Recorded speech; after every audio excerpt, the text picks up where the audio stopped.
Hello வணக்கம். நான் உங்கள் கருவண்டு. இப்போ நம்ம எங்கே இருக்கோம்னு பார்த்தோம்னா பாபநாசம், தஞ்சாவூர் பக்கத்தில் இருக்கிற பாபநாசம். அங்கே வந்து நல்லூர் அப்படிங்கிற இடத்துல வந்து கல்யாண சுந்தரேஸ்வரர் கோயில் தான் பார்க்க வந்திருக்கோம். இது வந்து நுழைவு வாயில் மெயின் ரோட்டில் இருக்குன்னா பக்கத்துலேயே வந்து தாமரை குளம் இருக்குதுங்க. வெள்ளை தாமரை அதிகமாக வந்து பூத்துருக்கு. அது வந்து நம்ம வெயிலுக்கு வந்து அதிகமாக நம்ம கண்ணில் படுறதில் பாருங்கள். இது வந்து வெள்ளை தாமரை பூத்துருக்கு.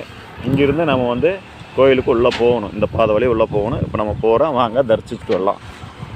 இது வந்து நம்ம கோயிலுக்கு போகிற பாதைங்க. அதாவது திருவாரூர், தஞ்சாவூர், கும்பகோணம் அப்படின்னு சொல்கிற ஒரு ஒரு பார்டரில் தாங்க இருக்கும். இது வந்து நெற்களஞ்சியம், தமிழ்நாட்டின் நெற்களஞ்சியம்னாவே இங்கே தாங்க. பார்த்தீங்களா எவ்வளோ இயற்கை அளவோடு இருக்குதுன்னு பார்த்தீங்களா? எல்லா பக்கமே பச்சை பசேல் தாங்க, எல்லா நெற்மணிகள் நல்லா கதிர் முத்தி சாஞ்சு அருமையாக இருக்குதுங்க. இந்த வழியத்தான் நம்ம வந்து கோயிலுக்கு போகணும். பாருங்கள், எல்லா பக்கமே ரோடுக்கு எங்கே கிராஸ் பண்ணாலும் உங்களுக்கு பச்சை பசேல்னு தான் இருக்குங்க. இது நம்ம இந்த பாதை வழியாக நம்ம கோயிலுக்கு போகிறோம். வாங்க போய் பார்க்கலாம். இப்போ நம்ம நல்லூர் கோயிலுக்கு வந்துட்டுங்க. இதுதாங்க முன் ராஜ கோபுரம், அருமையாக இருக்குதுங்க. இப்போ நம்ம உள்ளே போகிறோம். ஸ்ரீ கிரி சுந்தரி அம்பாள் சமேத கல்யாண சுந்தரேஸ்வரர் திருக்கோயில் நல்லூருங்க. இது திருவாடுதுறை ஆதித்தத்துக்கு சொந்தமான கோயில், சிவன் கோயில். இங்கே வந்து சிவன் வந்து பல கலரில் மாறுன்னு சொல்லுவாங்க. அதாவது ஒரு நாளைக்கு 5-6 கலரில் மாறுன்னு சொல்லுவாங்க. வாங்க நம்ம உள்ளே போய் பார்ப்போம். நாங்கள் உள்ளே போகிற நுழைவு வாயில், நம்ம உள்ளே போகிறோம். வாங்க.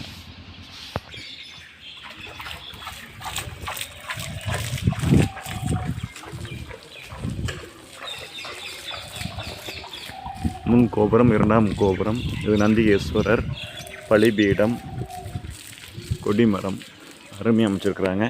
நந்தி வந்து முன்னாடியே சிவனுக்கு உட்காந்துருக்காரு. அவர்கிட்ட வாங்கிட்டு போகிறோம்.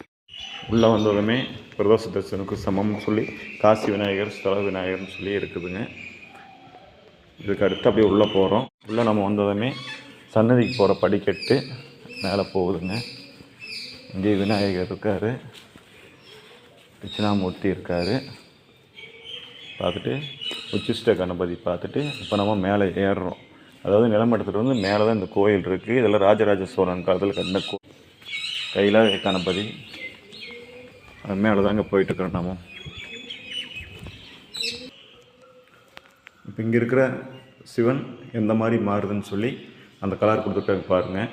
முதல் 6 to 8 வரைக்கும் தாமிர நிறம், அதுக்கடுத்து இளம் சிவப்பு, உருக்கிய தங்கம், நவரத்ன பச்சை, இன்ன நிறம் என்று அறியாத முடியாத வண்ணம் அப்படின்னு சொல்லி இந்த மாதிரி ஒரு 5 கலரில் வந்து இங்கே வந்து ஆண்டவன் அப்பப்போ மாறிட்டு இருப்பாருன்னு சொல்கிறாங்க. இதுதான் அம்மன், திரிபுர சுந்தரி அம்மன். இந்த கோயில் மூலவர் முசுகுண்டலிங்கம், சங்கு கர்ணலிங்கம். அப்படியே வந்து அப்படின்னா சுமதலிங்கம், காசி விஸ்வநாதர், வள்ளி தெய்வசான சுப்பிரமணியர், வருணலிங்கம், விஷ்ணுலிங்கம், பிரம்மலிங்கம், கஜலட்சுமி தாயார், அடுத்து காளகஸ்தீஸ்வரர், ஞானம்பாள், விஸ்வநாதர், விசாலாட்சி. அதை முடிச்சுட்டு வந்தோம்னாங்க அழகழகாக சிலை வந்து சிற்பம் வந்து வச்சுருக்குறாங்க. சோமகந்தர், நடராஜர் அப்படின்னு சொல்லிட்டு ஒவ்வொரு சிலையாக இங்கே வடிவமைச்சு வச்சுருக்காங்க. பார்க்கறதுக்கு அழகாக இருக்குதுங்க ரொம்பவும். பாருங்க, சிவன், யமதர்மன்,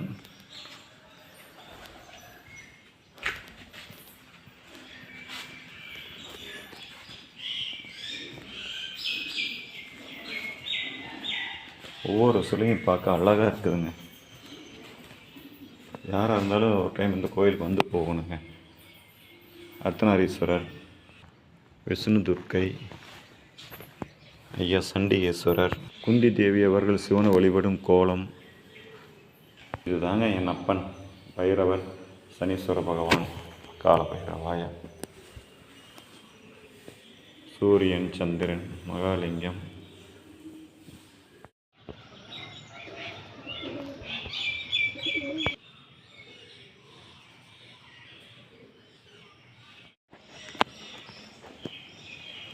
இந்த கோயிலில் சின்ன சின்ன தொட்டில் கட்டி வச்சுருக்காங்க குழந்தை வர்றதுக்காக வேண்டி. காளி வந்து எப்பவுமே கேட்டதை கொடுக்கும். அது அகோரம் கிடையாது, நம்ம தாய் தான். இங்கே சின்ன மோதல் வச்சுருக்காங்க, பேர் தெரில, ஆனால் அருமையாக இருக்குதுங்க.